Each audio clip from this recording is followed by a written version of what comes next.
इन तस्वीरों को जरा कायदे से निहार लीजिए। रेलवे के जिस शौचालय में लोग शौच भी नहीं करना चाहते, ज्यादातर गंदगी इस लेवल की होती है कि सांसों नहीं लिया जाता, उसी शौचालय में यूपी बिहार की जनता भेड़ बकरी की तरह ठूस ठूस के अपने अपने गांव जा रही है।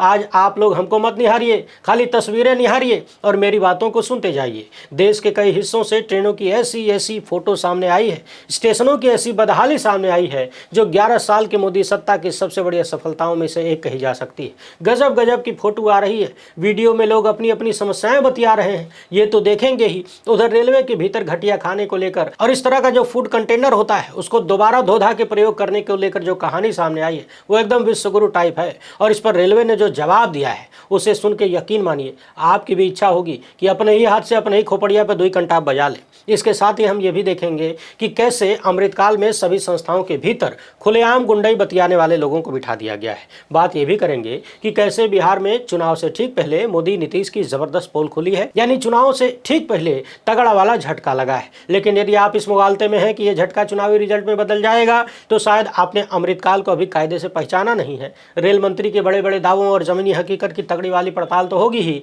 और रेलवे किस तरह से धमकी आ रहा है उसको भी देखेंगे। इसलिए अगले कुछ मिनट तक अपना कान और ध्यान हमारे साथ लगा लीजिए। हम अमृतकाल के विश्वगुरु एक्सप्रेस की सवारी करने जा रहे हैं, लेकिन इससे पहले कि ट्रेन में बैठे पहली बार है तो चैनल को सब्सक्राइब करके घंटी बजा दीजिएगा टन से। हर एक वीडियो को लाइक और शेयर करना जरूरी है। इसके अलावा आपको पता है कि हम किसी धन्ना सेठ या राजनीतिक दल के दम पर नहीं चलते, तभी खुलकर आपके मुद्दों पर बात हो पाती है। हमारा काम पसंद आता हो तो इस QR कोड या फिर मोबाइल नंबर का प्रयोग करते हुए जो भी हो सके आर्थिक सहयोग भेजने का प्रयास जरूर करें। बहुत बहुत धन्यवाद। याद करिए साल 2013-14 की वो कहानी जब नरेंद्र मोदी नाम के एक मानुस गुजरात के मुख्यमंत्री हुआ करते थे, बुलेट ट्रेन चलाने का जुमला लेकर आए थे। बुलेट ट्रेन के नाम पर जब पहली बार बजट देने की बात आई तो जो बजट दिया गया उसी वक्त ज्यादातर लोग समझ गए थे कि हुजूर खाली टोपी पहना रहे हैं, ऐसी कोई ट्रेन चलाने का न तो इरादा है न कुव्वत। मगर समझने वाली बात यह है कि उस वक्त भी बहुत सारे लोगों ने कहा था कि हमारी जो पुरानी व्यवस्था है रेलवे की, आप उसी को ही ठीक कर लीजिए महाराज, क्योंकि देश की बड़ी आबादी बुलेट ट्रेन को वहन करने की क्षमता नहीं रखती, और जो लोग इतना महंगा किराया देकर बुलेट ट्रेन में बैठेंगे वो जहाज से उड़ते हैं। हालांकि हुजूर ने तो हवाई चप्पल वालों को भी हवाई जहाज में बिठाने का वादा किया था,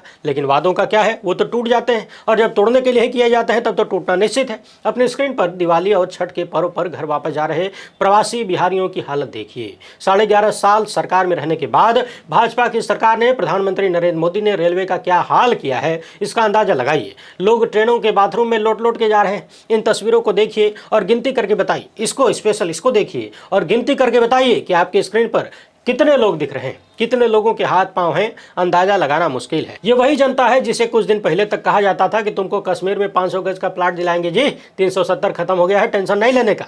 हिंदू खतरे में है, देश की सारी सुविधाएं मुसलमानों खा जा रहे हैं, घुसपैठिए खा रहे हैं, मगर असल में खा वही रहा है जो ये सब बतिया रहा है। उधर दिल्ली की जनता सिलेंडर को लेकर फायर हो गई है, उस पर भी बात करेंगे, लेकिन पहले रेलवे का कारनामा देख लीजिए। लेकिन उससे भी पहले एक सवाल का जवाब दीजिए। यदि आपके पास कोई वाहन है, 2 पहिया, 4 पहिया, 10 पहिया, तो आपको पता होगा ना कि उसमें कितने लोग बैठ सकते हैं, अधिकतम कितने बैठ सकते हैं, निश्चित तौर पर मालूम होगा। लेकिन भारत की रेलवे को कभी मालूम नहीं होता है, उसे पता नहीं है कि उसकी ट्रेन में कितनी सीट है और कितना टिकट बेचना है। और बात सिर्फ जनरल बोगी की नहीं है, रिजर्वेशन का खेला तो और तगड़ा है। दैनिक भास्कर की रिपोर्ट बता रही है कि रेलवे पहले यात्रियों को वेटिंग टिकट बेच रहा है धड़ल्ले से, और वेटिंग टिकट पर यदि कोई यात्रा करने चला जाए तो उससे जुर्माना भी वसूला जा रहा है। अभी की हालत यह है कि एसी हो चाहे स्लीपर, कंफर्म टिकट भी हो तो सबकी नींद हराम हो चुकी है। लोग हर बोगी में घुस जा रहे हैं, यानी टीटी की भी चांदी है, दनादन वसूली चालू है, दिवाली गिफ्ट मिल रहा है। इसे कहते हैं सरकारी डकैती। हवाई कंपनियां टिकट का रेट बढ़ाकर जनता को लूट रही हैं। रेलवे टिकट बेचने से लेकर जुर्माना वसूलने तक खाने पीने की हर चीज में लूट मचाए हुए है, और बस का किराया आसमान छूने लगा है। लेकिन आप लोग टेंशन मत लीजिए, सुबह से लेकर शाम तक सरकारी डकैती का शिकार होने के बाद ही तो विश्वगुरु बना जाता है, फोकट में थोड़ी तो विश्वगुरु बनेंगे। अच्छा, अब जब विश्वगुरु की बात बतियाई रहे हैं तो विश्वगुरु के शहर चलते हैं। याद करिए 10 साल पुरानी कहानी, जब गुजरात वाले विश्वगुरु लंदन अमेरिका की शहरों की फोटो, वहां के रेल की फोटो, पुलों की फोटो गुजरात का बताकर प्रचारित करवाते थे तो देश की जनता उसी मुगालते में फंस गई। लोगों को लगा कि गुजरात मॉडल तो बहुत बढ़िया है जी, यही मॉडल पूरे देश में आ जाए तो कितना अच्छा होगा। वो अलग बात है कि सिर्फ नफरत वाला मॉडल ही पूरे देश में आया। पत्रकार सचिन गुप्ता ने ये वीडियो शेयर किया है। इसमें आप तस्वीरों के माध्यम से देख सकते हैं। 19 अक्टूबर की वीडियो है। सूरत के उधना रेलवे स्टेशन की ट्रेन पकड़ने के लिए हजारों लोग कई किलोमीटर लंबी लाइन में लगे हुए हैं। गुजरात के डिप्टी सीएम हर्ष संघवी सूरत से ही आते हैं। इसी सूरत से देश की पहली बुलेट ट्रेन भी निकलने वाली है। देखिए कितना बढ़िया कनेक्शन है। बुलेट ट्रेन वाले शहर में रेल यात्रियों की हालत क्या है आपकी स्क्रीन पर दिख रहा है। और इन सब के लिए थैंक यू फलाने जी बोलना बिल्कुल मत भूलिएगा, वरना फलाने जी आप ही के टैक्स के पैसे से हर स्टेशन के बाहर जबरिया छपवा देंगे कि इतना विश्व गुरु टाइप व्यवस्था देने के लिए thank you Modi ji. Lokmanya Tilak terminal से गोरखपुर जाने वाली एक्सप्रेस, उसके बाथरूम में हालात कैसे हैं एक नजर इधर भी दौड़ाइए। यहाँ यात्रियों को एक तो खड़े होने की जगह नहीं मिल रही, ऊपर से बाथरूम की बदबू खड़े भी होने नहीं दे रही। मगर चिंता की कोई बात नहीं है। स्वच्छ भारत दिवाली की छुट्टी पर गया है, जैसे लौट के आएगा सब कुछ साफ हो जाएगा। ट्रेनों की अभी ऐसी ऐसी तस्वीरें और वीडियो सामने आ रही हैं जिन्हें देखकर हमारे इंसान होने का भ्रम भी टूट जाता है। बाकी नागरिक तो हम कभी बन ही नहीं पाए और कब बन पाएंगे इसका कुछ अता पता भी नहीं है। इसी बीच एक दुखद खबर यह भी आई है कि दिवाली और छठ पूजा मनाने गांव वापस जा रहे बिहार के 3 यात्री ट्रेन से गिर गए, लटके थे। इनमें से 2 की तत्काल मौत हो गई। मगर बेशर्मी देखिए, रेलवे बार बार इन खबरों को झूठा करार दे रहा है, जबकि तमाम मीडिया संस्थानों ने ऑन ग्राउंड रिपोर्ट किया कि 2 मौतें हुई और ये लोग यात्रा कर रहे थे। इस तस्वीर में देखिए, रेल मंत्री के बगल में बिहार के डिप्टी सीएम बैठे हैं। सवाल यह है कि देश के रेल मंत्री के साथ एक राज्य का डिप्टी सीएम बैठ के कब से 12,000 स्पेशल ट्रेनों का घोषणा करवाता है जी? क्या इतिहास में आपने कभी ऐसा देखा है? मगर ये सारी घोषणाएं सिर्फ इसलिए हैं क्योंकि बिहार में चुनाव है। अगर किसी और राज्य में चुनाव होता तो रेल मंत्री के बगल में उस राज्य का भाजपा नेता बैठा होता और बिहारियों को टोपी देनी है, यानी चुनाव है तो बिहारियों को टोपी देनी है। सवाल यह है कि 12,000 स्पेशल ट्रेनियां कहां गायब हो गई? कौन उन ट्रेनों को अपनी जेब में रख के घर लेके चला गया? या फिर ये सब खाली रेल मंत्री का जुमला है? क्योंकि जुमलों का अमृत काल चल रहा है। भाजपाई नेताओं में जबरदस्त कंपटीशन है कि कौन कितना तगड़ा जुमला फेंक सकता है। आप चलती ट्रेन की इन तस्वीरों को देखिए, कितना खतरा मोल लेकर लोग अपने अपने घरों को जा रहे हैं और इस तरह से लटक कर कितनी दूरी तय कर सकते हैं। यदि हाथ छूटा तो जिंदगी का क्या होगा? सवाल यह भी है कि जब इतनी दुर्व्यवस्थाएं हैं देश में व्याप्त हैं तो जान जोखिम में डालकर त्योहार में घर जाने की जरूरत भी क्या है? जहां है वहीं मना लीजिए। जिंदा रहना ज्यादा जरूरी है और तब तो और भी ज्यादा जरूरी हो जाता है जब रेलवे आपकी मौत को स्वीकारे ही नहीं। बहरहाल अभी रेलवे की बदमाशियों पर आएंगे, लेकिन पहले तस्वीरों को देखकर अंदाजा तो लगा लीजिए कि जो लोग बुलेट ट्रेन चलाने आए थे उन्होंने पूरी रेल व्यवस्था की कैसी रेल बना दिया। भौकाल मारते थे 12,000 स्पेशल ट्रेन चलाने की, मगर परिस्थितियां बद से बदतर हैं। प्रोफेसर इलाहाबादी ने यह शेयर करते हुए दिखाया है कि मुंबई के कल्याण रेलवे स्टेशन पर किस तरह से यूपी बिहार के लोग जान संकट में डाल के ट्रेन में सवार होने की कोशिश कर रहे हैं। दिल्ली से बिहार जाने वाली लिक्सवी एक्सप्रेस के एसी कोच की हालत देखिए, किस कदर भीड़ इसमें ठूस ठूस के भरी हुई है। इसी बीच रेलवे द्वारा वितरित खराब खाने को लेकर भी शिकायतें बढ़ती जा रही हैं। पत्रकार पीयूष राय ने पिछले दिनों वंदे भारत में खाने की महंगी कीमत और क्वालिटी को लेकर ट्वीट किया, सवाल उठाए, तस्वीरें साझा की तो रेलवे तरह तरह के भाषण देने आ गया। यानी आईआरसीटीसी ने कह दिया कि हमारे लोगों ने पैसेंजर्स को भोजन बदल के दिया, पैसा वापस कर दिया, हमने एक्शन ले लिया, खाने की खराब क्वालिटी को लेकर कोई शिकायत नहीं थी, सवाल नहीं था। लेकिन आप अपनी स्क्रीन पर यह रिपोर्ट देखिए,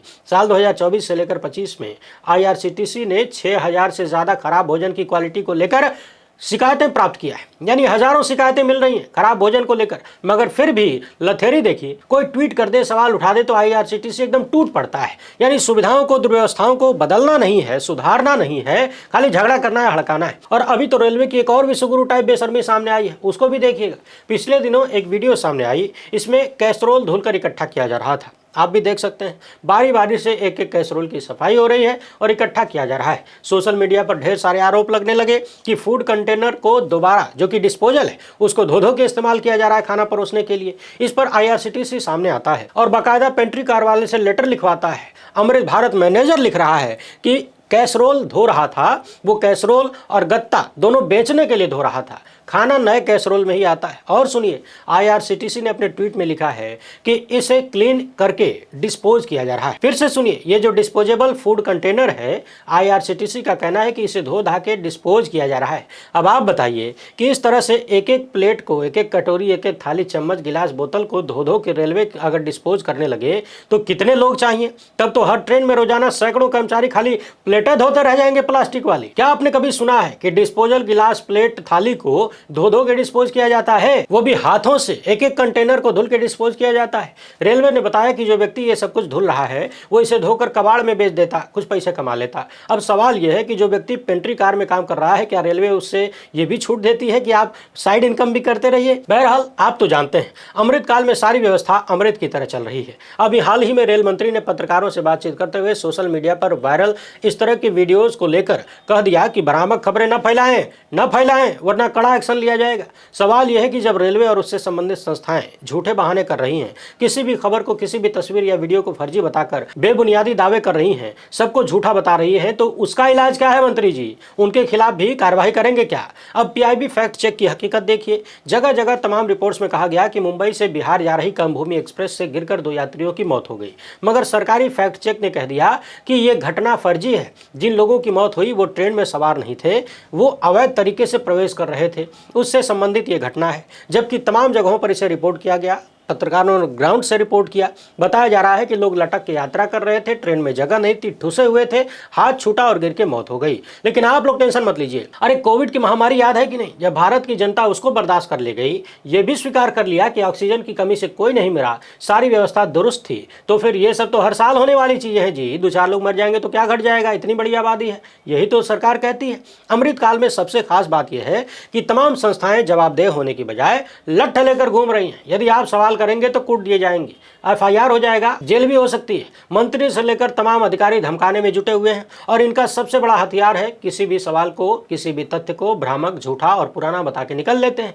देखिए ना, बिहार में आचार संहिता लागू हो चुकी है, मगर भाजपाई ट्विटर हैंडल ये वाली तस्वीर शेयर किए जा रहा है। लिखा है कि कांग्रेस और आरजेडी की घुसपैठ एक्सप्रेस अब सीधा रुख बिहार की ओर, और पीछे की तरफ आप देखेंगे तो केवल मुसलमान दिख रहे हैं। बस की छत पर बकरी है, यानी सीधे सीधे मुसलमानों को टारगेट करने का काम बीजेपी कर रही है। अब आप सोच रहे होंगे कि चुनाव आयोग कहां है? यदि आप ऐसा सोच रहे हैं तो मत सोचिए। चुनाव आयोग बीजेपी का एक्सटेंशन है, इस बात में कोई संदेह है क्या? अभी भी है। वैसे सवाल यह भी है कि अभी दिवाली और छठ पर जो बिहारी देश भर से ट्रेनों में ठुस ठुस के अपनी जान जोखिम में डाल के अपने घर जा रहे हैं, क्या इस पोस्टर के माध्यम से उन बिहारियों को घुसपैठिया बताया जा रहा है? आप रेलवे स्टेशन की हालत को देखिए और एक बार फिर से बोलिए थैंक यू फलाने जी। इतनी सारी चीजें देखकर कोई भी सोचेगा कि अभी 15 दिन बाद बिहार में वोटिंग होने वाली है। इस दुर्व्यवस्था को देखकर तो बिहार की जनता एकदम बौखला जाएगी, भाजपा से बदला जरूर लेगी, एकदम चुनावें पलट देगी, बीजेपी बुरी तरह से हार जाएगी। नरेंद्र मोदी, अमित शाह जैसे लोग बिहार में जाके क्या मुंह दिखाएंगे? भाजपा तो बुरी तरह निपट जाएगी। यदि आप ऐसा सोच रहे हैं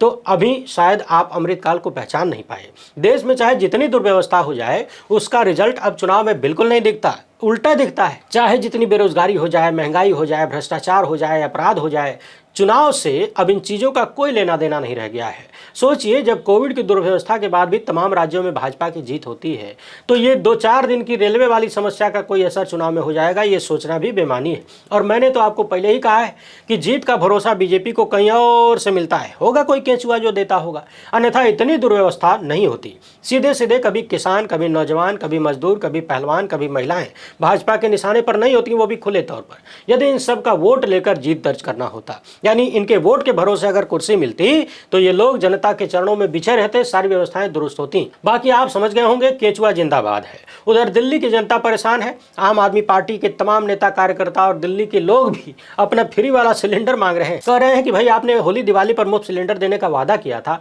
अब दीजिए। महिलाएं सिलेंडर वालों से झगड़ा कर रही हैं, कह रही हैं कि मुफ्त सिलेंडर वादा किया था, कहाँ है? अब हम पैसा नहीं देंगे, सिलेंडर दो, वापस जाओ। वैसे रामराज में भी होली दिवाली पर मुफ्त सिलेंडर देने का वादा किया गया था, वो भी साल 2022 में। पता लगाइए, जरा पता लगाइए कि यूपी वालों को किसी ने मुफ्त सिलेंडर दिया क्या? अपना जवाब कमेंट बॉक्स में जरूर लिखिएगा और थैंक यू फलानी जी लिखना जरूरी है। कहीं कुछ गड़बड़ हो गया तो, आपको देशद्रोही बता दिया गया तो। फिलहाल इतना ही। हमसे जुड़ने के लिए बहुत बहुत धन्यवाद। जय हिंद।